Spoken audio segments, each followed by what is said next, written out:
Grand-père, mesdames et messieurs, on m'a demandé de traiter ce soir d'un sujet, somme toute, assez délicat. D'une part parce qu'il a fait beaucoup de bruit dans l'histoire et que, de manière directe et indirecte, il est toujours et encore d'actualité à notre époque. Il s'agit de l'affaire Galilée. Galilée étant ce savant italien de la fin du XVIe siècle et du début du XVIIe qui a été condamné pour ses idées sur le mouvement de la Terre. Si on regarde à travers l'histoire, il n'a pas été le premier à le faire, à soutenir que la Terre bougeait. Au IIIe, IVe siècle avant Jésus-Christ, un philosophe grec, astronome du reste, Aristarque de Samos, avait aussi soutenu une thèse tout à fait similaire.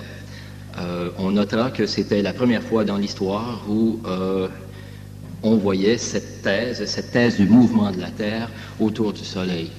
Elle réapparaîtra donc un peu plus tard en Europe au cours de, disons, du début de la Renaissance, avec des gens comme le cardinal Nicolas de Cuse ou le chanoine Nicolas Copernic. C'est pas comme ça? Mais j'avance peut-être un peu. En fait, ce dont nous allons discuter ce soir, c'est surtout des rapports entre la science et la foi, tels qu'on peut les voir se dessiner à travers l'affaire Galilée. Alors, puisqu'il s'agit d'un sujet un peu technique, je ne voudrais pas embêter outre mesure les gens. Technique à deux titres d'ailleurs, puisqu'il s'agit ici de théologie souvent. Je ne suis pas théologien de formation. Et il s'agit aussi de droit canon. Je ne suis non plus canoniste. Par contre, j'ai une formation en physique et l'astronomie ayant été depuis mon plus jeune âge mon violon d'ingre, je pense que je peux peut-être en dire un peu quelque chose. Il en reste pas moins que s'il y a des erreurs ou des choses du genre qui se glissent ce soir, j'en prends l'entière responsabilité et la faute est mienne. Alors, puisqu'il s'agit finalement d'un débat sur ce que nous pouvons observer, il ne serait peut-être pas mauvais de se demander ce qu'on peut voir au niveau de ce qu'on appelle en philosophie les phénomènes. Je vous demanderai de faire l'expérience suivante, c'est l'expérience mentale. Imaginez que vous êtes en plein milieu d'un champ, que le soleil se couche, que votre vision peut porter sur 360 degrés pour tout l'horizon, et que vous ayez tout à coup à l'esprit de décrire les mouvements des astres. Vous voyez bien sûr le soleil qui se couche à l'ouest, vous l'avez vu se lever à l'est préalablement. Vous verrez que dans une même soirée, des étoiles qui étaient plus brillantes que d'autres étaient plus à l'est et, bon, à mesure que le temps passait, elles se retrouvaient plus à l'ouest.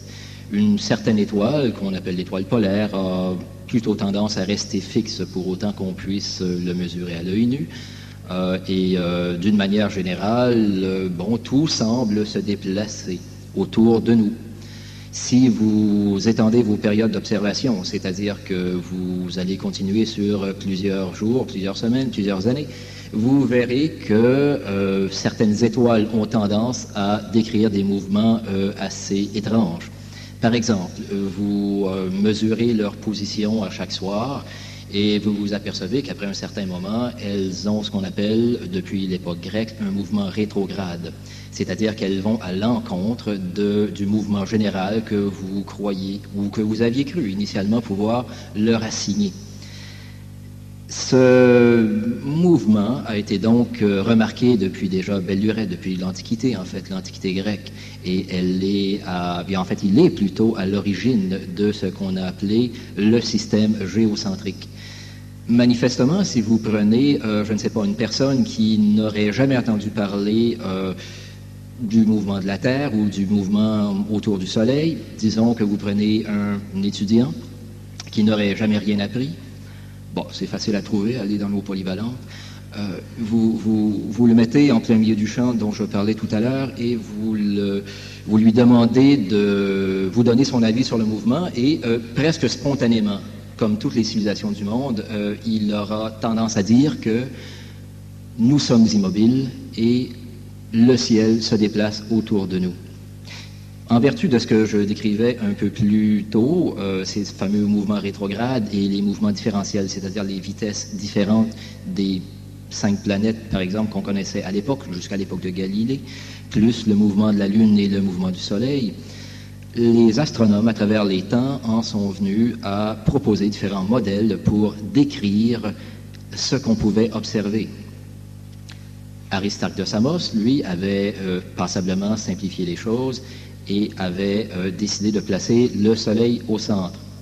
Par contre, l'autorité d'un astronome, l'astronome Hipparque, qui allait vivre au premier siècle avant Jésus-Christ, allait de toute son autorité appuyer le système géocentré, c'est-à-dire ce système qui considère que nous sommes immobiles au milieu du monde et tout tourne autour de nous.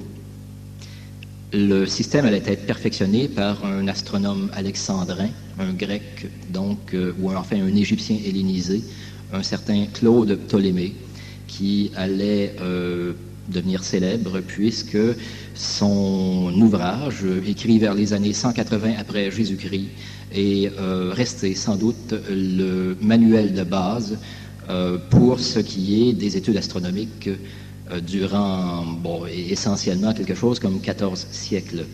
Alors, si vous me permettez, je dirais au tableau, mais sans vouloir être trop technique, il est évident que le mouvement des corps, comme les planètes, par exemple, le fameux mouvement rétrograde dont je parlais tout à l'heure, c'est une espèce de mouvement comme ceci. On semble les voir aller dans une certaine direction, de soir en soir. Si on mesure leur position, on finit par s'apercevoir qu'ils vont tout le temps vers l'est. Et à partir d'un certain moment, ils semblent rétrograder, d'où le nom de mouvement rétrograde, vers l'ouest. Et phénomène étrange, après une période de rétrogradation, ils reprennent leur mouvement initial vers l'est. Ceci étant dit, maintenant, les astronomes ont essayé de pondre différents modèles. Le modèle le plus évident était de situer la Terre au centre. Et je fais une coupe maintenant, si vous voulez, suivant un plan de l'écliptique, et de dire, eh bien, les différents corps tournent autour d'elle, suivant des orbites différentes, orbites qui sont, si on veut, d'autant plus grandes que la planète tourne lentement. Naturellement, pour des raisons esthétiques, les Grecs, c'est la civilisation dont nous sommes actuellement tributaires pour nombre de domaines, entre autres pour l'esthétique, considéraient naturellement que les orbites des planètes, du Soleil, de la Lune, ne pouvaient être que circulaires. Le mouvement circulaire étant considéré de manière quasiment unanime dans la Grèce antique comme étant le mouvement le plus naturel. Or, pour expliquer la rétrogradation dont j'ai parlé tout à l'heure, on s'est rendu compte qu'on ne parvenait pas à en rendre compte uniquement en termes d'orbites circulaires simples, telles que je peux les dessiner ici. Les Grecs, ou enfin plutôt Hipparque et Ptolémée, c'est peut-être leur grande contribution, ont inventé le système de l'épicycle.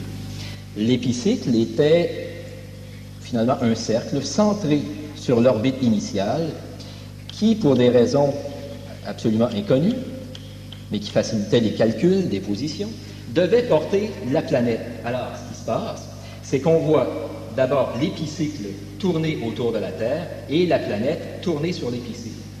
Ça semble un système assez complexe. À la longue, ça finit par ressembler à un grand mécanisme d'horlogerie et on considérait qu'il y en avait pour à peu près chaque planète. Après un certain moment, on s'est aperçu qu'ajouter un épicycle, ce n'était pas suffisant. Il fallait éventuellement les multiplier de manière telle que les derniers modèles pondus par Claude Ptolémée dans son ouvrage L'Almageste faisaient état de quelque chose comme 51 cycles pour décrire le mouvement de 5 planètes, la Lune et le Soleil. C'était donc assez lourd, c'était une mécanique assez difficile. Elle rendait cependant compte, dans une certaine mesure, des mouvements tels qu'on pouvait les observer. Cependant, avec le passage du temps, la dégradation de l'accord entre les prévisions du modèle et les observations devenait rapidement assez catastrophique. C'est ce qui implique pourquoi quelqu'un comme le roi Alphonse X le Sage, roi de Castille, allait demander au XIIIe siècle à des astronomes de recomputer les tables astronomiques. Ça allait donner des tables alphonsines qui seront en usage courant peut-être, jusqu'à l'époque de Copernic. Alors, le problème maintenant, c'est le suivant. Plusieurs personnes s'étaient rendues compte que physiquement, ça ne tenait pas tellement debout, ce qu'on essayait de proposer comme mouvement. Et bien des gens se sont dit, il y aurait peut-être des manières de simplifier les choses. Comment les simplifier? Pour des raisons parfois obscures, sur lesquelles se penchent encore les historiens des sciences, les modèles héliocentristes, c'est-à-dire les modèles qui postulaient un mouvement de la Terre, sont rapidement devenus, si j'ose dire, à la mode, pour ne pas dire se sont imposés. Même dans les mouvements, ou enfin dans les modèles géocentristes, rapidement, les astronomes en sont venus à concéder ce qu'on appelle le mouvement local de la Terre, c'est-à-dire son mouvement sur elle-même en 24 heures. Et suite à quoi, l'espèce de, de modèle ancien venait donc commencer à être, si vous voulez, battu en brèche. C'était le cas d'un certain Prutenius qui allait d'ailleurs être appelé à participer à la réforme du calendrier sous le pape Grégoire au XVIe siècle.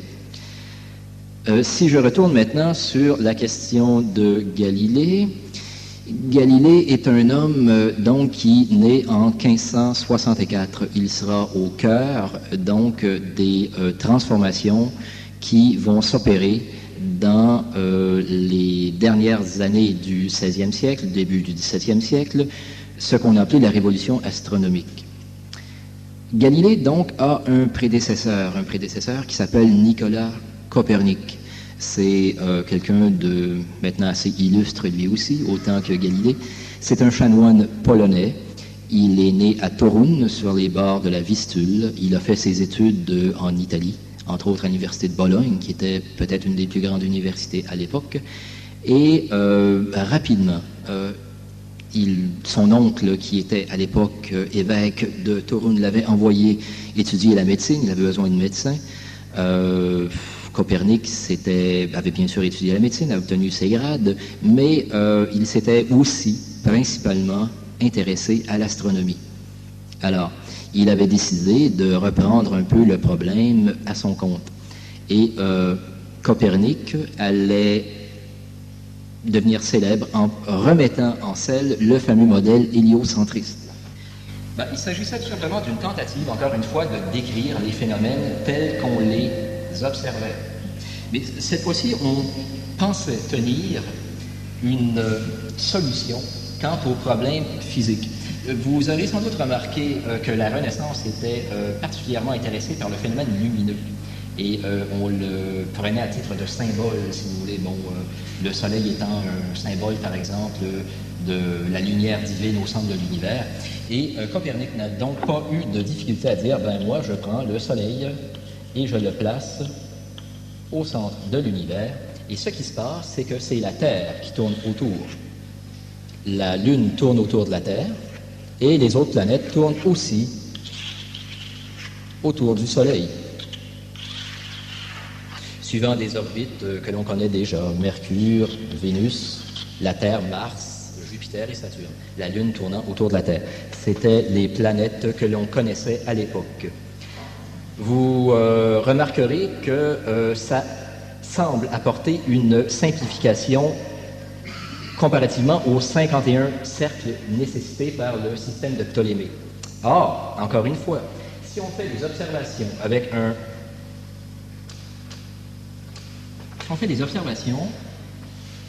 En prenant pour base de calcul un système dit héliocentriste comme celui-là, avec des orbites circulaires pour les différentes planètes, on arrive aussi à des différences majeures au niveau, avec les observations, entre les prévisions et les calculs. À un point tel que Nicolas Copernic a été obligé de faire lui aussi des adjonctions d'épicycles pour les différentes planètes. Alors, en général, dans l'histoire officielle de l'astronomie, on vous dit qu'après Copernic, ça y est, tout roulait sur des billes et que ça allait tout seul. Enfin, on venait de trouver la chose. Il n'était pas évident qu'on pouvait avoir une telle simplification. La preuve, ceux qui ont lu l'ouvrage de Nicolas Copernic, qui s'appelait De Revolutionibus Orbem Celestis, en français des révolutions des orbes célestes ou des corps célestes, suivant les traductions, remarqueront que dans ces tout derniers chapitres, paradoxalement, le système héliocentriste, supposé simplifier les choses, arrive à un nombre d'épicycles, enfin de cercles en général, de cycles, comme on disait à l'époque, supérieur à celui de Ptolémée. Non pas 51, mais 56. Comme quoi, l'histoire n'intéresse pas souvent les scientifiques, parce qu'il faut effectivement les compter tous, et il y en a bel et bien 56. Alors, ça ne simplifiait pas les choses. Copernic est né en 1473, il meurt en 1543, et naturellement, il hésite à publier le résultat de ses travaux, à un point tel qu'il ne recevra les impressions de son livre, son ouvrage, De Revolutionibus, sur son lit de mort uniquement. Le résultat est que, naturellement, une certaine propagande s'en est emparée. Il a dit que, bon, ben, il craignait les foudres de certaines autorités ecclésiastiques ou autres, et qu'il a hésité à publier. Je pense que ce n'est pas le cas. À mon avis, et je ne suis pas seul à le penser d'ailleurs, plusieurs sont d'avis qu'il a hésité à publier parce qu'il savait très bien que son système était plus compliqué que celui qu'il devait remplacer. Alors, il a essayé d'ailleurs plusieurs tentatives de simplification des choses, mais puisque ça reste éminemment technique, je n'entrerai pas là-dedans, mais enfin, ce à quoi je veux en arriver, c'est que plusieurs personnes se sont mis à considérer les deux systèmes, celui de Ptolémée et celui de Copernic. Et naturellement, on en est arrivé, à l'époque de Galilée, à pouvoir penser que le système copernicien était le bon. Somme toute, il y avait quand même des possibilités de simplification lorsqu'on utilisait certaines méthodes de calcul assez aberrantes du point de vue physique, mais quand même efficaces au point de vue prédictionnel, entre autres la méthode du punctus equus, ou punctus equam, je ne me souviens pas exactement de la déclinaison latine. Néanmoins, je n'entrerai pas dans les détails, donc on en est arrivé à une époque, à l'époque de Galilée, où les deux systèmes peuvent être considérés comme rivaux quant au niveau des prédictions que l'on peut faire, et c'est très important. Je ferai peut-être une petite digression pour parler du contexte historique. Galilée naît où? Il naît dans l'Italie de l'après-concile de Trente. Je ferai remarquer que c'est cette époque qui a vu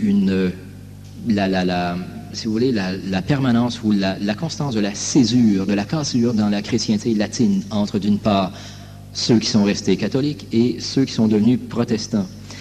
À cette époque, la contre-réforme bat son plein, c'est l'après-concile de Trente, et la chrétienté catholique a décidé qu'il fallait réagir, c'est la contre-réforme, c'est l'époque, souvenez-vous, des grands théologiens, jésuites, entre autres, Suarez. C'est l'époque de la lutte contre les hérésies protestantes et de la reconquête de certains territoires qui étaient passés à l'hérésie. Souvenez-vous, par exemple, encore une fois, ce sont les jésuites qui seront le fer de lance de cette reconquête, par exemple en Bohême, en Bavière, en Rhénanie. Ces jésuites s'appuient sur la culture telle qu'on la conçoit à l'époque. Et dans ce qui leur sert de vaisseau amiral, ils ont construit une série d'écoles, de collèges, dont la plus célèbre était à l'époque ce qu'on appelait le collège romain, le Collegium Romanum, et qui est devenu aujourd'hui l'université grégorienne. Ces jésuites s'appuyait bien sûr sur le thomisme en matière doctrinale, en matière de foi, et il s'appuyait aussi sur son pendant, c'est-à-dire Aristote, en matière de science. Ce qui entraînera un peu des déboires dans la mesure où bien des gens commençaient à mettre en doute le système tel que proposé par Aristote. Ainsi, cette culture aristotélicienne, donc, qui est moussée par les jésuites, qui veulent en faire plus ou moins l'espèce de ferment autour duquel on pourra recomposer l'unité de la chrétienté, eh bien, naturellement, elle s'oppose jusqu'à un certain point à ce qu'on a appelé l'humanisme tel qu'on le concevait dans la Renaissance, et elle s'oppose aussi à l'esprit moderne qui commence alors à apparaître. Deux papes principalement vont régner lorsque Galilée vivra et enseignera et aura des démêlés avec les autorités ecclésiastiques. Ce seront les papes Paul V et les papes Urbain VIII. Je parlerai surtout ici d'Urbain VIII. Urbain VIII qui est Matteo Barberini. C'est un noble italien d'une famille assez riche, assez célèbre. À l'époque où il était cardinal, il avait, disait-on, où il affichait un certain libéralisme que beaucoup lui reprocheront plus tard. C'est d'ailleurs c'est un pape lettré, c'est un pape amateur d'art, c'est un pape qui aime s'entourer d'artistes, de savants, ça a créé une espèce peut-être d'aura, une espèce disons, d'impression à sa cour depuis l'époque où il était cardinal.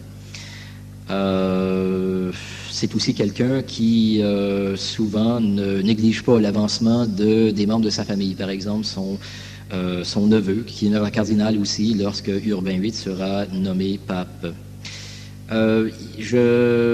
Peut-être aussi une dernière chose, c'est aussi l'époque de la guerre de 30 ans. Galilée, on peut dire que meurt en 1642, la guerre de 30 ans va de 1618 à 1648.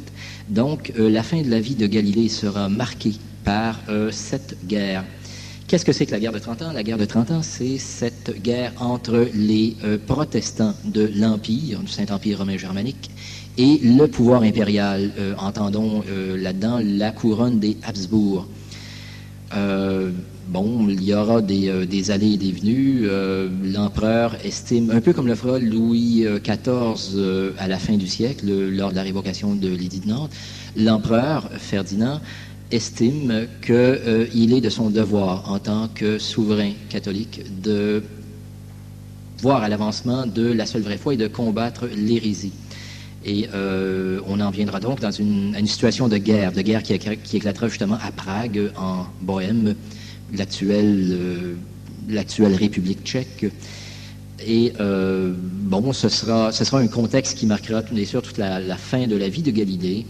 Il y aura des allées et des venues, des reflux. Par exemple, au début, les armées impériales, sous la conduite de Wallenstein et de Tilly, auront le dessus, mais rapidement, des principautés, des royaumes protestants, entre autres le Danemark, la Hollande et éventuellement aussi la Suède, entreront dans le ring et viendront au secours des princes protestants et réussiront par le fait même à contrebattre les efforts du pouvoir impérial pour gagner contre ces princes révoltés.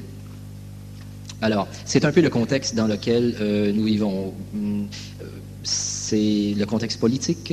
La papauté sera appelée à intervenir, naturellement. À un certain moment, je pense que c'est en 1627, si ma mémoire est bonne, les armées protestantes du roi de Suède, Gustave Adolphe, sont presque aux portes de l'Italie. Et il devient alors évident que pour la première fois, on peut voir des armées protestantes peut-être déboucher sur le versant sud des Alpes, ce qui amènera d'ailleurs un certain redressement de la part de différentes autorités. Les jésuites seront encore une fois impliqués là-dedans. On demandera au pape de cesser d'être aussi libéral. On lui demandera de faire une croix sur plusieurs choses qui lui tiennent à cœur, histoire de défendre la catholicité avec plus de vigueur. Alors, c'est un peu dans ce contexte que l'affaire Galilée va éclater. Peut-être un bref résumé de la carrière de Galilée avant 1616, 1616 étant la date de ses premières démêlés, si on veut, avec l'Église.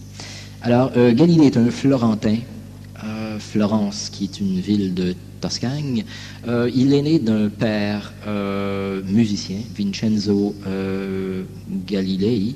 Vincenzo Galilei qui, en tant que musicien, avait conduit d'ailleurs lorsque le petit Galiléo, c'est son prénom, Galileo Galilei, était encore enfant, des expériences assez intéressantes sur les systèmes de musique bien tempérés.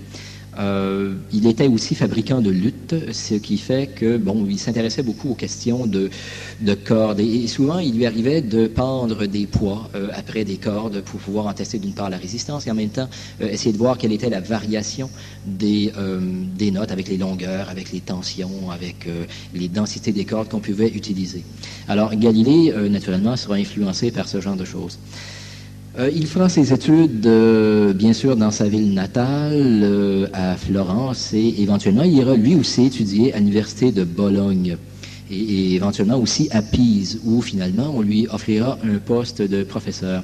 C'est, suivant est-ce que c'est une légende, il semble qu'il y ait suffisamment de vérité historique pour l'appuyer.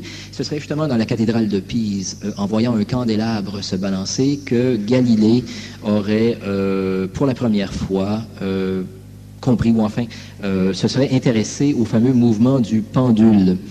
Et c'est peut-être quelque chose d'intéressant dans la mesure où cette fameuse loi du pendule de Galilée est la première loi physique telle qu'on pourrait la première loi physique moderne, puisqu'elle est mathématisée. Cette fameuse loi de la fréquence comme étant une fonction inverse de la longueur de la corde pour une même masse. Et c'est à cette époque aussi où Galilée commence à s'intéresser à des expériences de physique, des expériences sur la chute des corps. Tous, sans doute, se souviennent de cette image qui est presque une image d'Épinal, d'un Galilée laissant tomber deux masses en même temps, du haut de la tour penchée de Pise, et s'apercevoir qu'à toute fin pratique, elle touche le sol en même temps, contrairement à ce qu'on croyait dans l'école aristotélicienne, où on disait que la masse la plus lourde devait nécessairement tomber plus rapidement. Galilée allait parvenir à pousser ce système un peu plus loin, à ses expériences un peu plus loin, avec des expériences pour des boules qui laissaient tomber le long de plans inclinés. Il allait se servir de règles graduées pour mesurer les distances parcourues dans des temps de plus en plus, ce qu'il espérait de plus en plus court, ce qui lui amènera à travailler sur des notions de chronomètre. Et il allait éventuellement en sortir quelque chose de très important, c'est le principe de l'inertie, qui est de nos jours assez célèbre. Alors, Galilée est professeur à Pise et éventuellement aussi il ira enseigner à l'université de Padoue. Durant toutes ces années, disons jusque vers les années 1590-1600, c'est un professeur relativement classique.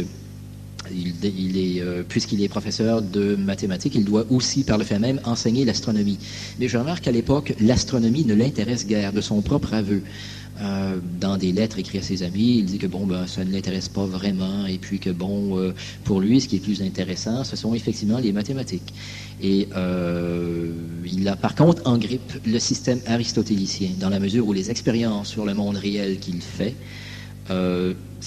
lui démontre que la physique telle qu'enseignée par Aristote conduit à des erreurs. C'est au bénéfice d'Aristote où on peut dire ceci. La physique aristotélicienne semble quand même aller d'instinct, de la même manière que mon étudiant un peu cancre dont je parlais tout à l'heure, qui allait presque invariablement ou avec une probabilité très forte déboucher sur un système géocentré si on le mettait en plein milieu d'un champ et qu'on lui demandait de rendre compte des observations. Une physique faite à premier abord a toutes les chances de ressembler à la physique d'Aristote, par exemple. Aristote ne peut pas concevoir qu'une chose se meuve sans être mue, c'est-à-dire qu'elle a besoin d'un moteur. Si mon crayon se déplace, c'est parce que quelque chose le meut. Dès que j'arrête de le mouvoir, il s'arrête. Ça semble aller de soi. À peu près quoi que l'on puisse faire, que l'on puisse regarder, mettons, je ne sais pas moi, un navire sur la mer, sur une rivière, quelque chose que l'on lance en l'air, si on arrête de le mouvoir, il ne se meuvra plus. Alors, le problème de Galilée, c'est que Galilée en arrive à dire que, ben non, ce qui se passe, c'est que si vous arrêtez de mouvoir quelque chose, il aura tendance à persister dans le mouvement qu'il avait. C'est le fameux principe d'inertie dont je parlais tout à l'heure. Et par le fait même, il en est arrivé à remettre en question à peu près tout le système physique aristotélicien. Comme à cette époque, la philosophie et la science, la physique, l'astronomie étaient intimement liées, la société issue de la Renaissance était une société assez... qu'on pourrait dire tissé serré. Il n'y avait pas de différence, il n'y avait pas de compartimentation des différentes disciplines du savoir. Et Galilée était naturellement un homme de son époque, et s'il lui arrivait de remettre en question Aristote sur des questions d'astronomie ou de physique, encore une fois, il allait l'étendre aussi à des questions de philosophie. Si vous lisez de ses écrits, vous verrez d'ailleurs que souvent il parle des philosophes aristotéliciens. Galilée se considère comme un philosophe, et c'est le terrain d'élection où il aime discuter, où il aime briser les lances.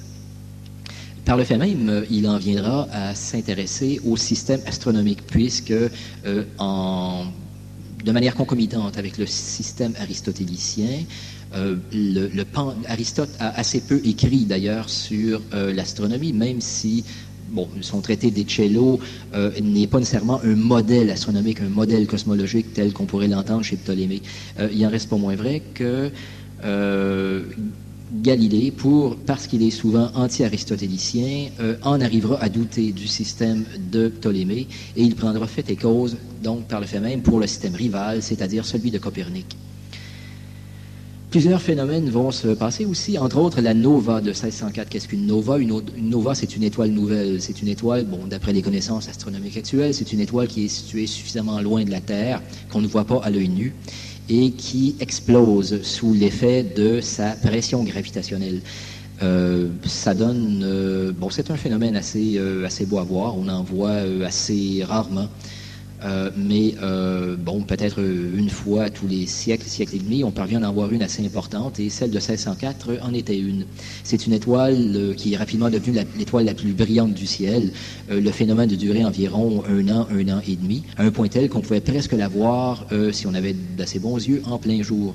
Alors, une des thèses d'Aristote était que le monde se divisait en deux, un monde dit supralunaire, c'est-à-dire sous l'orbite de la Lune, qui comprenait la Terre, qui était le lieu, entre autres, de la corruption, et un monde sublunaire, qui était le monde de la corruption, et un monde supralunaire, qui était un monde plutôt incorruptible.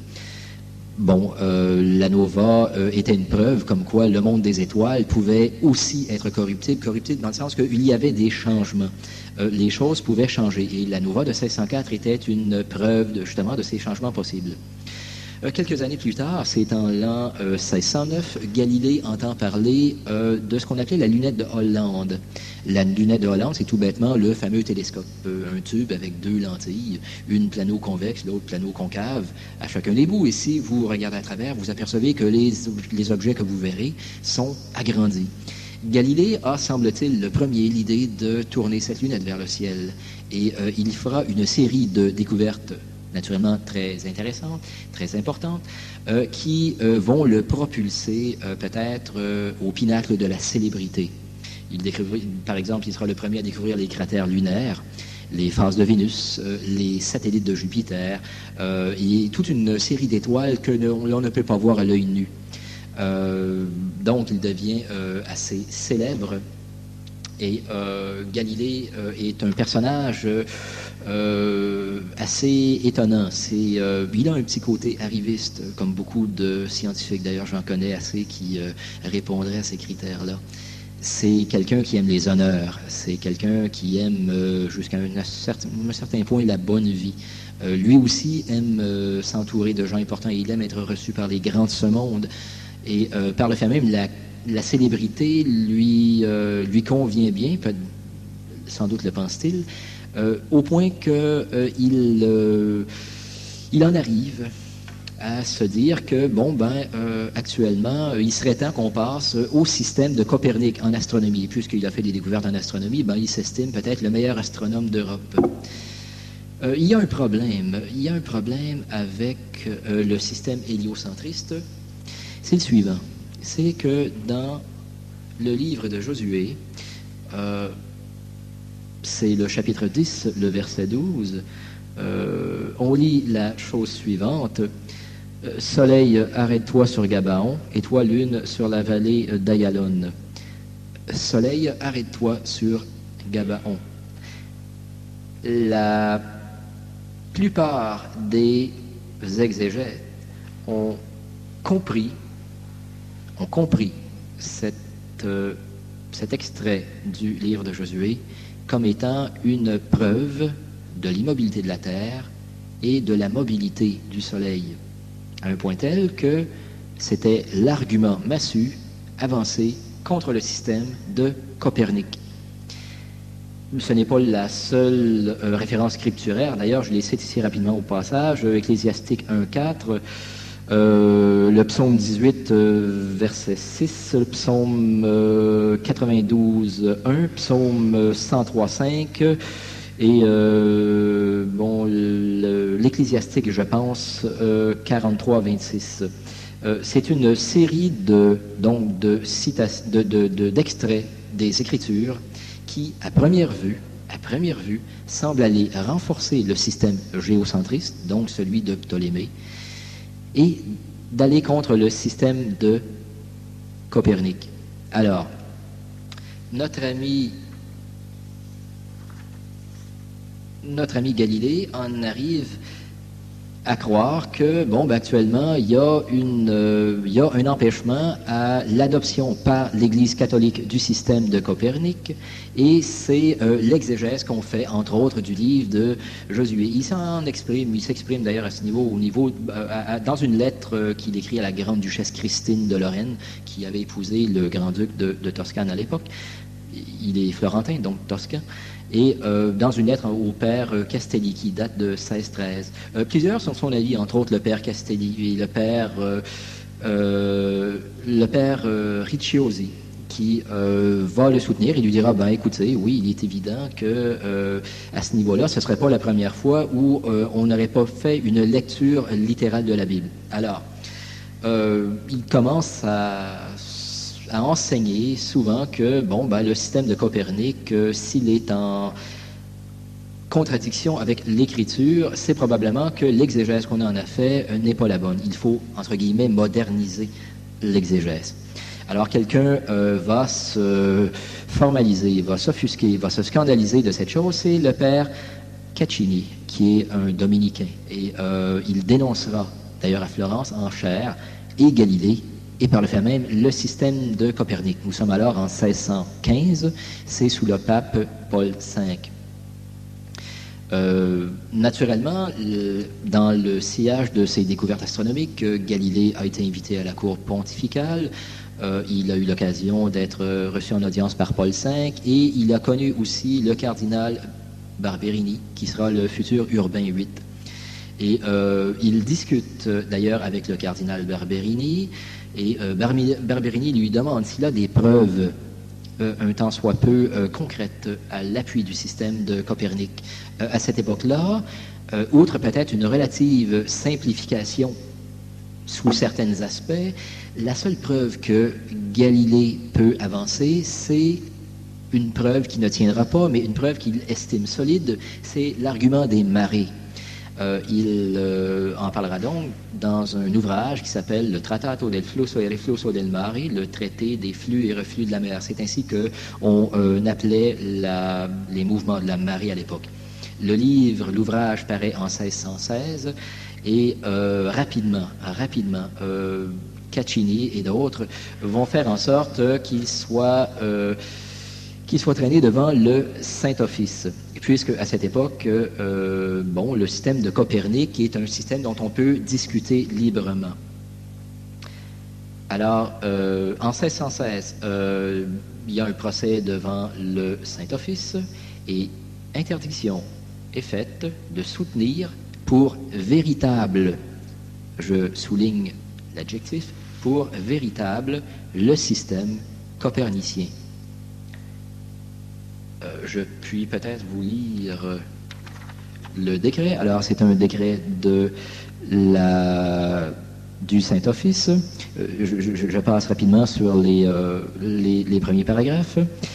Je cite, « Et parce qu'il est aussi venu à la connaissance de la sacrée congrégation sudite, que cette doctrine de Pythagore, ainsi s'appelle-t-on l'héliocentrisme, fausse et tout à fait contraire à la divine écriture sur le mouvement de la Terre et l'immobilité du Soleil, enseignée aussi par Nicolas Copernic dans son ouvrage De Revolutionibus Orbium Celestium et par Didacus Astunica dans son ouvrage sur Job, s'est déjà répandue et a été adoptée par beaucoup, comme on peut le voir, d'après une certaine lettre imprimée d'un père Carme, dont le titre est « Lettre au révérend père maître Paul-Antoine Foscarini, sur l'opinion des pythagoriciens de Copernic touchant le mouvement de la Terre et la stabilité du Soleil et le nouveau système pythagoricien, etc., etc., dans laquelle le dit père s'efforce de montrer que la sudite doctrine sur l'immobilité du Soleil au centre du monde et le mouvement de la Terre est d'accord avec la vérité et n'est point opposé à l'écriture sacrée. La congrégation, pour que cette opinion ne se répande plus à l'avenir au détriment de la vérité catholique, a été d'avis de suspendre les 10 ouvrages de Nicolas Copernic et de Didacus Astonicus jusqu'à correction de prohiber entièrement et de condamner le livre du père Paul-Antoine Foscarini, de prohiber également tous les autres livres enseignant la même doctrine, comme par le présent décret, elle les défend tous et chacun, les condamne et les suspend. En quoi de quoi le présent décret est signé, et blablabla. Galilée s'informe auprès d'amis ecclésiastiques, entre autres auprès du cardinal Barberini, et on lui dit, écoutez, ce qu'on peut en faire, c'est que vous avez le droit de l'enseigner à titre d'hypothèse. La seule chose que vous n'avez pas le droit de faire, c'est d'affirmer que son mouvement est réel, ce qui aurait pour cause d'entraîner un doute au niveau de l'interprétation des Saintes Écritures. Et naturellement, le cardinal Barberini fait notifier à Galilée par un envoi qui date de 1616 qu'il n'a plus à présent le droit d'enseigner, de soutenir pour véritable le système de Copernic. Galilée signera ce document, donc en 1616, ce qui, on le verra plus tard, va l'obliger en conscience, puisqu'il a signé. Naturellement, le cardinal Barberini, futur Urbain VIII, lui dit qu'il a permission de le soutenir et de l'exposer à titre d'hypothèse. Pourquoi cette condamnation en 1616, donc, de la doctrine copernicienne par le Saint-Office? La première chose qu'il faut remarquer, c'est que l'héliocentrisme, la doctrine copernicienne, au XVIIe siècle, est loin de faire l'unanimité. Si pour nos contemporains actuellement, c'est presque une vérité indubitable que la Terre tourne autour du Soleil, au XVIIe siècle, c'est loin d'être le cas. La majorité des gens sont d'avis, tout comme dans l'Antiquité, que c'est la Terre qui est immobile et le Soleil et les autres planètes qui tournent autour. Donc, si on prend jusqu'à un certain point l'argument de l'opinion générale, ça joue contre l'héliocentrisme au XVIIe siècle. Pourquoi? Parce qu'il n'y a pas de preuve comme telle, de preuve qui pourrait, d'une part, infirmer le système ptoléméen et renforcer la position du système copernicien. Naturellement, il y a le problème dont je parlais à l'instant, c'est-à-dire la transposition du débat du domaine purement astronomique, purement physique, au domaine de l'exégèse. Or, la libre interprétation, entre guillemets, est la grande crainte des autorités catholiques à l'époque. Pourquoi? Parce que, comme je vous le disais, on est actuellement dans une période de lutte très intense avec les protestants. Et à cette époque, la libre interprétation, elle est protestante.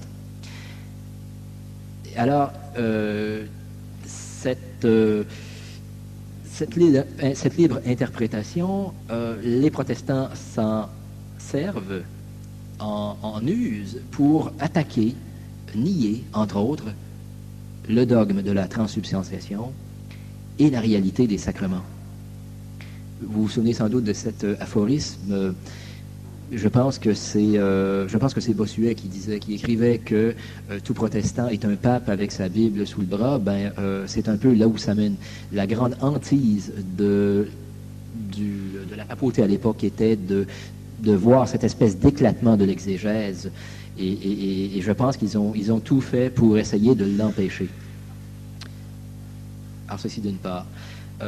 Peut-être, je peux citer quelques noms, certaines personnes qui, lorsqu'on y regarde de plus près, étaient opposées au mouvement de la Terre.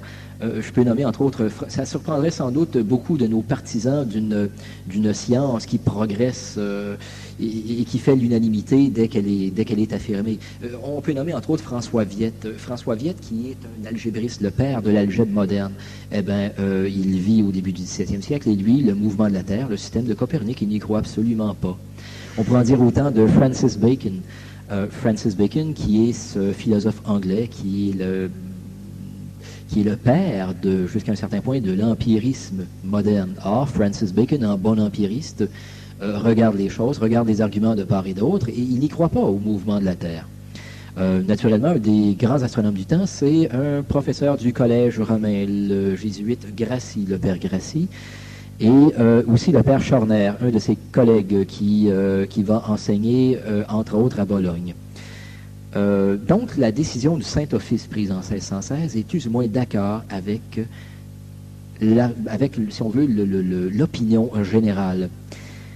Il faut bien remarquer que c'est un décret disciplinaire du Saint-Office, ce qui, je tire les renseignements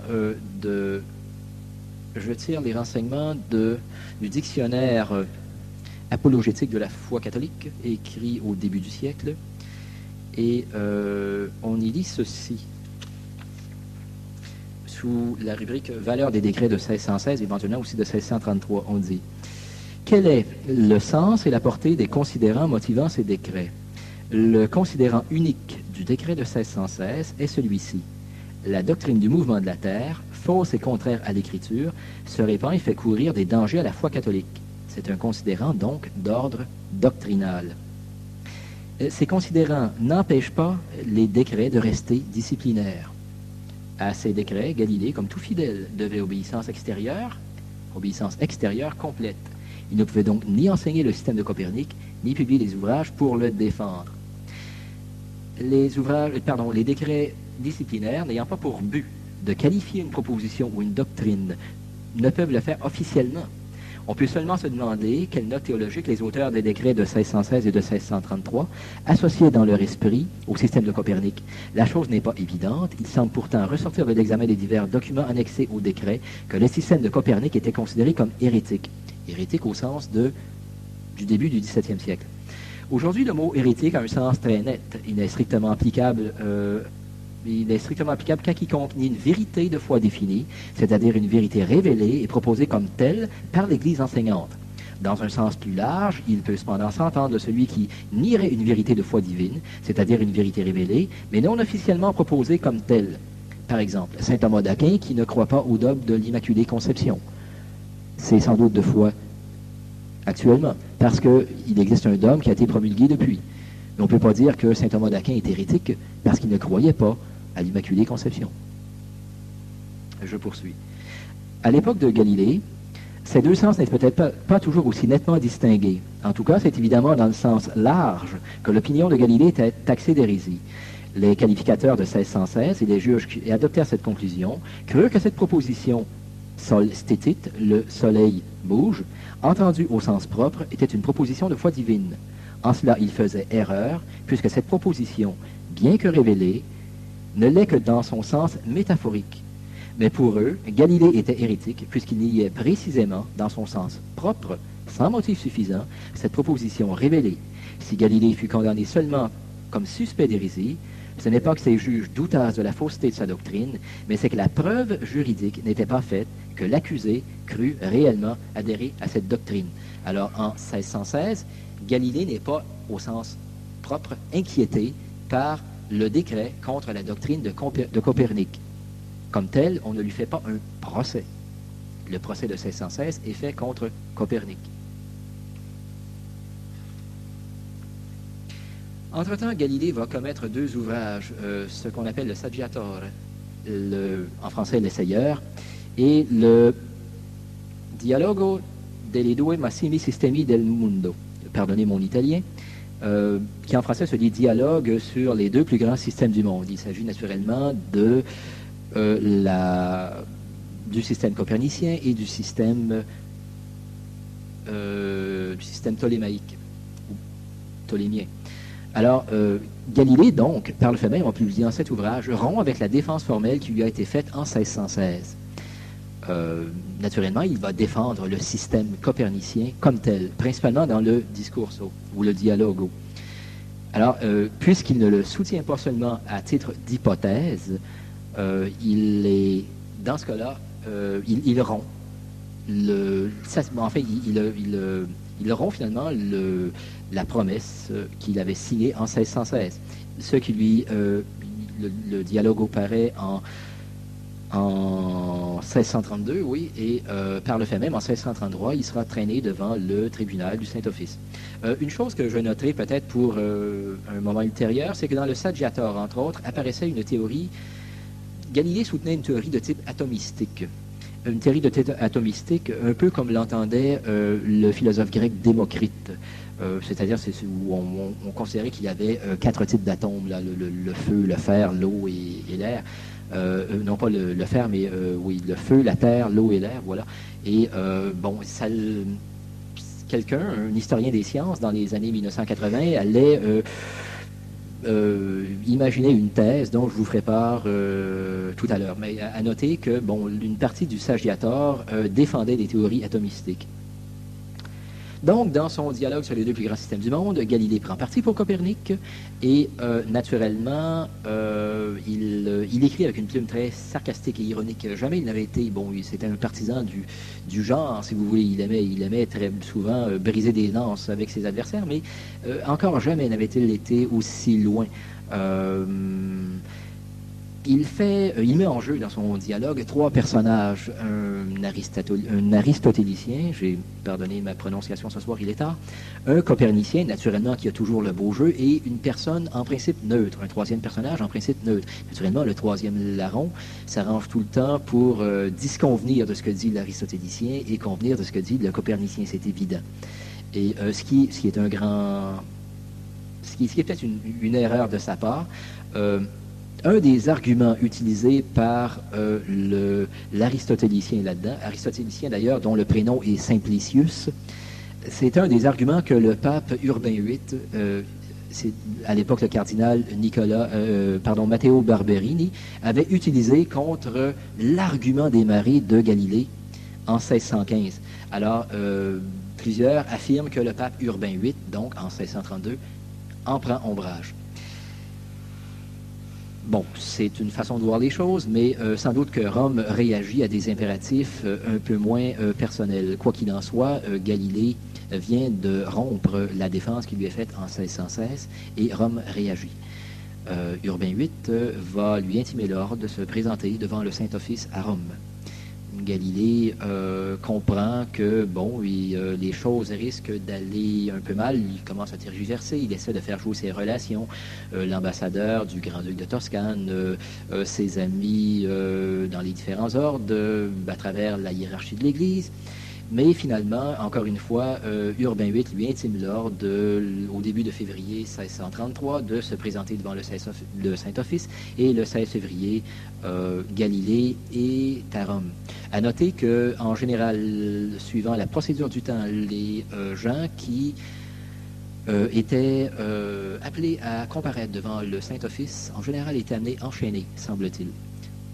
Pour Galilée, on fera une exception. On lui permet de ne pas l'être. Il arrive même d'ailleurs dans la litière du Grand-Duc de Toscane. Il est vrai qu'il est malade ou qu'il se dit malade. On lui accorde aussi, dès qu'il arrive à Rome, de nombreuses faveurs quant à ses fréquentations, quant à ses résidences. Il n'est pas reclus, ainsi que le voudrait, par exemple, la procédure. Il n'est pas... il est libre de rester, par exemple, il demeurera principalement chez l'ambassadeur du Grand-Duc de Toscane. Alors, le premier interrogatoire arrivera donc le 16 avril et le Saint-Office lui posera les questions suivantes. Le premier interrogatoire, donc on lui pose la question suivant les procédés ordinaires du Saint-Office, il portait sur 2.1. Le prévenu avait-il, dans le dialogue, enseigné l'opinion condamnée en 1616, enfreint la défense de l'index et violé la promesse formelle faite par lui à cette époque, donc en 1616. Bon, c'est ce qu'on appelle, en termes canoniques, semble-t-il, la question du facto meriticale, du fait hérétique. Et la deuxième question, le prévenu avait-il intérieurement adhéré à l'opinion condamnée et l'avait-il soutenu pour vrai? C'était la question de l'intentio hereticalis, encore une fois, d'après la procédure du temps. Alors, il y a deux choses ici. La question de l'intention, avait-il l'intention de répandre en toute connaissance de cause une doctrine jugée hérétique et était-il au courant que,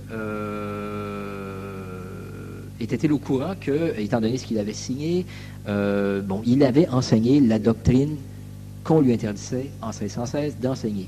C'est essentiellement ça. Si on voit actuellement, c'est très logique. Le Saint-Office a très bien cerné la question. Galilée va répondre, il comprend qu'il est dans l'eau chaude, il répond ceci. Galilée affirmait qu'il n'avait enseigné le système de Copernic que comme une théorie hypothétique. Il prétend, à ce niveau-là, s'être limité à ce qu'on lui avait permis de faire via par la bouche du cardinal Barberini, par la bouche du cardinal Barberini en 1616. Par contre, tel ne fut pas l'avis des théologiens consultants, ou enfin des théologiens consulteurs du Saint-Office. Il y en avait trois, et tous trois furent unanimes à déclarer que le mouvement de la Terre était affirmé catégoriquement et positivement dans le dialogo. C'est-à-dire que Galilée ne le soutenait pas seulement à titre d'hypothèse. C'est là toute la différence, la nuance. Les inquisiteurs se rangèrent à cette conclusion. Dès lors, la question du facto meriticale était tranchée et l'on passait à la question de l'intentio. À plusieurs reprises déjà, le prévenu avait répété qu'en son fort intérieur, il ne tenait pas l'opinion de Copernic pour absolument vraie. Était-ce bien là le fond de sa pensée? Pour essayer de s'en rendre compte, Urbain VIII ordonna le 16 juin de faire subir à Galilée ce que dans la procédure du temps on appelle l'examen rigoureux. L'accusé devait être menacé de la torture. Si malgré cela, il persistait à nier ce qui semblait à tous les juges la flagrante vérité, il serait jugé coupable et comme tel, condamné à l'abjuration et à la prison. Le 21 juin, Galilée comparut à nouveau devant le Saint-Office et on lui réitéra la demande. Croyez-vous, avez-vous déjà cru au mouvement de la Terre? Avant 1616, répondit Galilée, je tenais les deux systèmes de Ptolémée et de Copernic pour scientifiquement équivalents et comme ayant une égale probabilité. Depuis, les ordres que j'ai reçus à cette époque, j'ai toujours tenu pour indubitablement vrai le système de Ptolémée. Mais, lui dit-on, vos ivrages montrent positivement le contraire. Dites la vérité, sans quoi on en viendra à la torture. Galilée ayant répété sa pensée, dans les mêmes termes, on le congédia. Le fait est que la menace de torture était...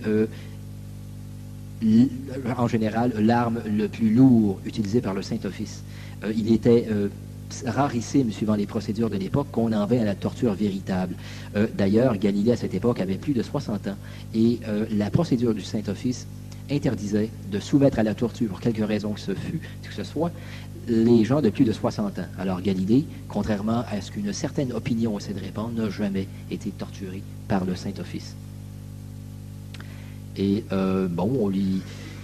la menace de torture n'ayant produit aucun effet, il ne restait aux inquisiteurs donc à remplir le reste des instructions données par le pape Urbain VIII.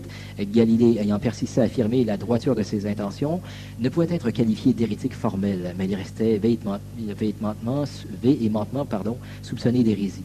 En conséquence, le 22 juin, il fut conduit au couvent des Dominicains de Sainte-Marie-sur-la-Minerve et il comparut en présence des cardinaux du Saint-Office pour entendre sa sentence. Le livre du Dialogo devait être prohibé par un décret public. Son auteur serait détenu en prison à la discrétion de la congrégation et réciterait pendant 3 ans, 3 fois semaine, les psaumes de la pénitence, la sentence prononcée. Galilée lui signa son acte d'abjuration dans lequel il se déclarait à bon droit soupçonné d'hérésie, détestait ses erreurs, promettait de se soumettre aux pénitences qu'il lui était imposé et de ne plus soutenir les opinions condamnées. Et en effet, il allait s'y conformer jusqu'à la fin de ses jours. Après sa condamnation, contrairement à ce qu'une certaine opinion a répandu, Galilée n'est pas inquiété outre mesure. Il vit au palais ducal à Rome pendant un certain temps. Bien sûr, il est assigné à résidence. On considère que son cas est quand même assez important. Il a défié carrément les autorités ecclésiastiques. Il est revenu sur sa parole. On lui a ensuite autorisé à aller habiter à Sienne, dans le palais de son ami, Monseigneur Piccolomini, qui était évêque de Sienne à l'époque. Et à la fin de 1633, on l'autorise à être interné dans sa propre villa d'Arcetri, près de Florence, et où il vivra jusqu'à la fin de sa vie. Si jamais il a existé une prison dorée, je pense que c'est bien celle-là. Galilée, il va y recevoir de nombreux visiteurs, entre autres le poète anglais Milton qui a écrit le Paradise Lost. Il vit entouré de ses disciples Viviani, Torricelli, qui sera l'inventeur du baromètre. Galilée meurt en 1642 et à partir de 1645, il devient progressivement aveugle. C'est une fin quand même assez atroce pour quelqu'un qui était un astronome. Encore une fois, je me permets de faire remarquer ceci. Quand Galilée meurt, il meurt après avoir reçu les derniers sacrements. Il sera enterré d'ailleurs dans la cathédrale de Florence, même si le pape refusera qu'on lui élève un monument. On considère que ces opinions assez peu orthodoxes entachaient peut-être sa réputation de savant, même si on lui reconnaissait des mérites quand même assez inhabituels. Il en reste pas moins vrai, et c'est un point important, que Galilée est mort catholique. Galilée avait affirmé à plusieurs reprises son intention, sa volonté de mourir dans la foi de l'Église. J'en arriverai rapidement à ce qu'on appelle les mythes autour de Galilée. Naturellement, l'affaire Galilée semble, à première vue, créer un contentieux entre, d'une part, la science et, d'autre part, la foi. Toute une mythologie, toute une mythique s'est emparée de l'affaire Galilée et a essayé d'en faire une arme de guerre, principalement contre l'Église catholique. Entre autres, cette fameuse citation « Et pour 6 mois » qu'il aurait prononcée immédiatement après sa condamnation de 1633. « Et pour 6 mois, et pourtant elle se meut ». Je signale que à cette date, les recherches historiographiques nous permettent de démontrer que la première fois qu'on peut la retrouver, c'est en 1761, donc presque un siècle et demi après l'événement, dans un ouvrage, dans les querelles littéraires de l'abbé Ytraïl, édité à Paris en 1761. Donc, il y a peu de chances que ce soit une parole authentique. D'ailleurs, l'eût-il prononcé que Galilée, par le fait même, aurait été immédiatement déclaré relapse et aurait subi des châtiments sans doute qu'on avait bien voulu lui éviter. Je l'ai dit, encore une fois, Galilée, c'est un mythe de croire qu'il aurait apostasié après sa condamnation. Il mourra effectivement recevoir les derniers sacrements. Il sera enterré dans la cathédrale de Florence. Et encore une fois, bien sûr, il n'a pas été torturé ainsi que je le disais. Un des arguments dont on sert pour... l'affaire Galilée sert surtout à quoi? Elle sert essentiellement à mettre en doute plutôt la question de l'infaillibilité pontificale d'une part, à tort d'ailleurs, et la question de la révélation des Écritures, le raisonnement des adversaires de la foi et le suivant. Si l'Écriture affirme que la Terre est immobile, c'est le Soleil qui se meut, alors qu'en est-il en réalité? Quelle valeur peut-on lui donner? Puisque l'Écriture se trompe. Si elle s'est trompée une fois, peut-être se trompe-t-elle plusieurs fois. Un pape s'est penché sur cette question-là, sur finalement la question du sens littéral des Écritures. C'est le pape Léon XIII, pape libéral, il est vrai en politique, mais qui est doctrinalement assez solide. Alors, Léon XIII, dans son encyclique Provendissimus du 18 novembre 1893, déclare, je le cite, « De ce qu'il faut défendre vigoureusement l'Écriture sainte, il ne résulte pas qu'il soit nécessaire de conserver également tous les sens que chacun des pères de l'Église, ou des interprètes qui leur ont succédé employés pour expliquer ces mêmes Écritures. Ceux-ci, en effet, étant donné les opinions en cours à leur époque, n'ont peut-être pas toujours jugé d'après la vérité au point de ne pas émettre certains principes qui ne sont maintenant rien moins que prouvés. Il faut donc distinguer avec soin dans leurs explications ce qu'ils donnent comme concernant la foi ou comme lié avec elle, ce qu'ils affirment de commun accord. En effet, pour ce qui n'est pas de l'essence de la foi, les saints ont pu avoir des avis différents, ainsi que nous en avons nous-mêmes. Telle est la doctrine de saint Thomas. Celui-ci, dans un autre passage, s'exprime avec beaucoup de sagesse en ces termes. Ici, Léon XIII cite saint Thomas. Pour ce qui concerne les opinions que les philosophes ont communément professées, qui ne sont pas contraires à notre foi, il me semble qu'il est plus sûr de ne pas les affirmer comme des dogmes, bien que quelquefois elles soient introduites dans le raisonnement au nom de ces philosophes. C'est le cas, entre autres, du géocentrisme au nom d'Aristote dans le système, à l'appui du système thomiste. Donc, au nom de ces philosophes, et de ne pas les noter comme contraires à la foi, pour ne pas fournir aux sages de ce monde l'occasion de mépriser notre doctrine. Fin de la citation de saint Thomas. Et Léon XIII continue. D'ailleurs, quoique l'interprète doive montrer que rien ne contredit l'Écriture, bien expliquée, dans des vérités que ceux qui étudient les sciences physiques donnent comme certaines et appuyées sur de fermes arguments, c'est ce qui a toujours fait défaut à Galilée et à Copernic. Je continue. Il ne doit pas oublier que parfois plusieurs de ces vérités, données aussi comme certaines, ont été ensuite mises en doute et laissées de côté. Que si les écrivains qui traitent de physique franchissent les limites assignées aux sciences dont ils s'occupent, s'avancent sur le terrain de la philosophie en émettant des opinions nuisibles, le théologien peut faire appel aux philosophes pour réfuter celles-ci. À mon sens, c'est le texte du magistère qui règle le mieux la question. En effet, contrairement à une opinion répandue, parfois de manière abusive, dans les milieux, principalement dans nos milieux catholiques traditionnalistes, je crois et qu'il est évident que jamais l'Église n'a insisté sur le sens littéral de toute l'Écriture. À preuve, on parle dans l'Écriture des 4 coins de la terre. Et je pense qu'il est de notoriété publique à présent que sur une sphère, 4 coins, c'est assez difficile à trouver. On parle aussi de la main de Dieu dans l'Écriture. Je ne sais pas si Dieu a une main, mais ça me semble assez difficile à prendre au pied de la lettre. Souvenez-vous aussi que dans l'Écriture, Dieu se repent. Si Dieu se repent, ça veut dire que Dieu s'est trompé. Est-ce qu'on peut raisonnablement admettre que Dieu se trompe? Non. Alors forcément, il y a de la métaphore. Il y a une interprétation métaphorique, une interprétation qui n'est pas littérale. C'est sans doute le cas du fameux miracle du soleil de Josué, qui est à l'origine de la condamnation de Copernic. Souvenez-vous par exemple du miracle de Fatima. Ça s'est passé en 1917, donc il y a quelque chose comme 79 ans maintenant. Et somme toute, 70 000 témoins environ ont vu le soleil bouger.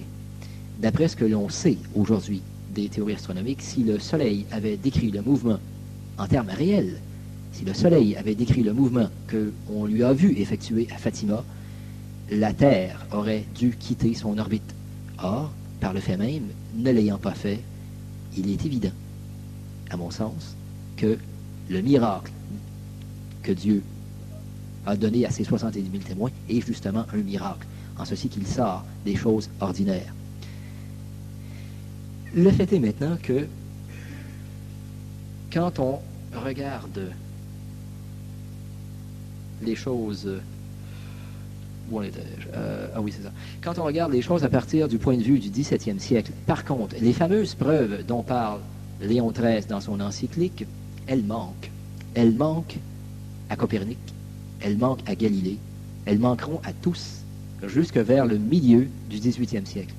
En effet, c'est à peu près vers le milieu, vers les années 1750 environ, où on peut dire que dans les milieux scientifiques, entre autres, dans les milieux que je qualifierais entre guillemets d'éclairés, parce que n'oublions pas que c'est le siècle des Lumières et que, bon, les meilleures lumières de tous les temps n'ont pas été dispensées à ce siècle-là, loin peu s'en faut.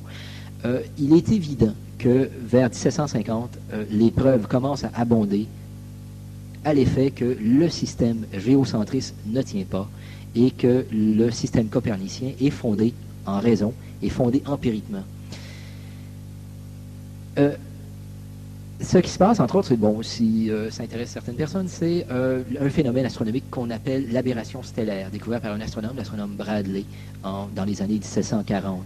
Et c'est aussi l'époque où la mécanique newtonienne, telle que Newton l'a conçue, commence à être utilisée pour faire les calculs peut-être les plus précis qu'on n'avait jamais effectués jusqu'à date entre les les calculs les plus précis des trajectoires des différentes planètes, de la Lune, et éventuellement, on finit par obtenir l'accord maximal avec des degrés de précision qu'on n'avait jamais obtenus entre les observations que l'on peut faire et les prédictions que l'on faisait, ce qui apportait beaucoup d'eau au moulin de la théorie copernicienne.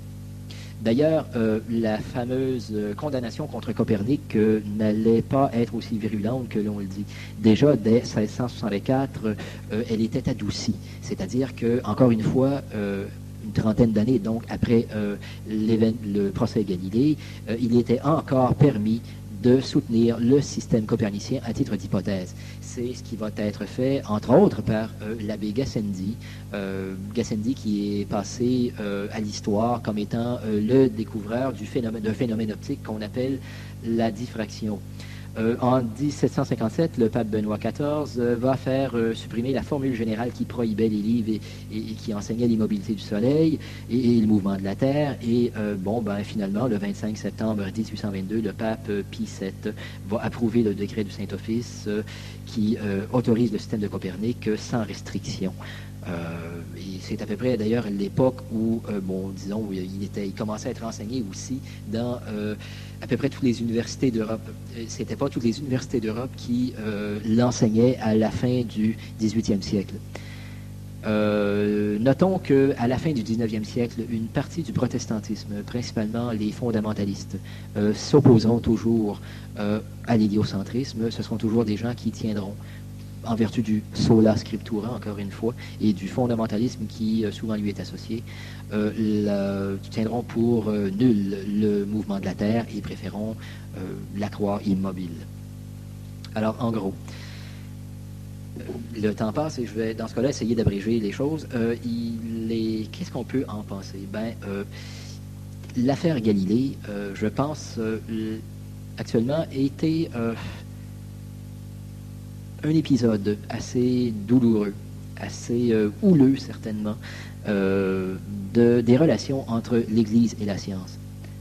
Je ne pense pas qu'on puisse, en vertu des raisons que j'évoquais un peu plus auparavant, faire un procès à l'Église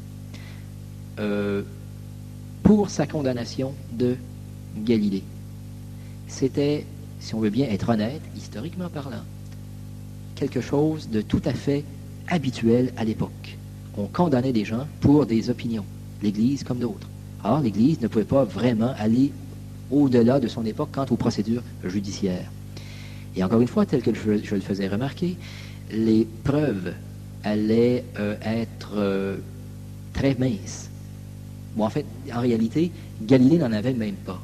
Je peux citer, par exemple, l'opinion de quelqu'un comme Pierre-Simon de Laplace. Pierre-Simon de Laplace est un des astronomes les plus éminents de la fin du 18e siècle, début du 19e. C'est d'ailleurs celui qui mettra vraiment en forme d'une manière opératoire, si on veut, la mécanique newtonienne, le système de Newton. Et Laplace écrit donc que les preuves du mouvement de la Terre de Galilée ne sont qu'analogiques. En soi, elles ne sont pas décisives. Il y a une seule tradition qui soutient que Dieu et le monde sont de nature différente. Et c'est celle à laquelle nous appartenons. Encore une fois, je pense que ça a dû surprendre bien des astronomes du 20e siècle de s'apercevoir que, sans doute contre leur volonté, contre leur intention, ils en arrivaient à montrer que la science n'avait rien à craindre de la foi. Bien sûr, il y a encore à notre époque d'énormes préjugés matérialistes chez tous qui se piquent d'être scientifiques, à un point que souvent, ils ne voient pas la poutre qu'ils ont dans l'œil quand ils accusent l'Église, par exemple, au niveau du procès Galilée, d'avoir fait de l'idéologie, c'est leur accusation. Ben, ma foi, on peut les accuser d'en faire autant, puisque pour la plupart d'entre eux, ce sont souvent des matérialistes, des athées. J'ai l'air de finir un peu abruptement, mais il est déjà tard le soir et je pense que je vais terminer là-dessus. Rapidement, peut-être s'il y a quelques questions. Je semble m'en aller un peu trop loin. Oui. Oui. Ferdinand Combette, oui. Pas seulement que la théorie est héliocentriste. J'en parlais d'ailleurs avec l'abbé Herbach tout récemment. Il me semble que... bon, vous savez que Combette est quelqu'un qui a été le premier d'ailleurs dans l'histoire à bien comprendre la Bible, hein, parce que d'après lui, c'est évident qu'elle est écrite en copte et qu'il a été le premier à s'en apercevoir. Donc, il a été le premier à être capable de s'en servir, d'après lui toujours. Naturellement, Combette a aussi a été le premier à trouver un continent imaginaire, le fameux continent de Mu. Il a été le seul à le trouver, malgré que le nombre de personnes qui arpentent la Terre est à nos jours assez élevé, mais bon, Combette est le premier à le trouver. Naturellement, en se basant sur son interprétation de la Genèse, la Terre n'est pas immobile pour Combette, hein. Elle tourne autour d'un axe qui passe par Jérusalem. Elle a un mouvement de 365 jours, si je me souviens bien, autour d'un axe qui passe par Jérusalem, et cet axe est le centre du monde. Enfin, bref, autant qu'à moi, je ne pense pas qu'il y ait d'argument, tant au point de vue des observations, il met en doute ce qu'on appelle les parallaxes, c'est-à-dire peut-être la preuve la plus solide que nous ayons à l'appui du mouvement de la Terre. Vous savoir ce que c'est qu'une parallaxe, disons que vous visez une étoile à 2 moments de l'année, une étoile qui est relativement proche de la Terre, disons à 10 ou 11 années-lumière pour faut fixer des idées, et vous prenez sa position relative au fond des autres étoiles sur un intervalle de 6 mois. Si vous voulez donner une idée, mettez votre pouce devant vous, fermez l'œil droit par exemple, et regardez sur quel fond votre pouce est situé. Maintenant, ouvrez l'œil droit et fermez l'œil gauche. Vous verrez que votre pouce s'est déplacé par rapport au fond. Revenez constamment. Vous verrez un certain déplacement par rapport au fond. C'est essentiellement le même principe. C'est ça une parallaxe. Et naturellement, ce n'est pas énorme. Il s'agit de fractions de degrés, de minutes d'arc. Mais avec des appareils, des instruments relativement précis, on peut parvenir à les déterminer. Combette avance une réfutation qui...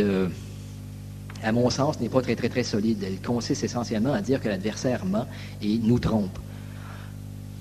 Lors de l'éclipse de soleil totale qui s'y est passée, je pense que c'est en 52 ou quelque chose comme ça, enfin bref, une éclipse de soleil qu'il y aurait eu à Mexico, lui et plusieurs autres personnes de l'Institut de géophysique seraient descendus dans un puits de 10 mètres, auraient fait osciller un pendule et auraient prouvé que, naturellement, ceci infirmait la théorie qu'en avait tirée Foucault et que, par le fait même, cette preuve avancée à l'appui du mouvement de la Terre n'en était pas une. Bon, enfin, à mon avis, pour dire rapidement les choses, j'estime que c'est farfelu, où le personnage est déjà assez douteux. Et c'est assez dommage parce que je pense que dans les milieux catholiques traditionnalistes, beaucoup trop de gens vont sauter sur Combette comme un naufragé sur une bouée. Pourquoi? Encore une fois, c'est parce qu'on prend la thèse contraire de nos adversaires. Si nos adversaires, les modernes, sont des héliocentristes, remettre en question l'interprétation ou même la véracité de l'écriture, nous, il faut la prendre au sens littéral. Or, si nous la prenons au sens littéral, nous tombons sur ce passage du livre de Josué, chapitre 10, verset 12, où finalement il est affirmé, ou semble indiquer que le soleil tourne et que la terre est immobile. C'est faire le jeu de nos adversaires. Dans nos milieux catholiques traditionnalistes, la plupart du temps, les gens vont sauter sur Combette parce que Combette affirme que la Terre est quasi immobile et que c'est le Soleil qui tourne autour. Mais pour le reste, c'est absolument farfelu. Je pense que Crombette est mort dans les années 60, si ma mémoire est bonne.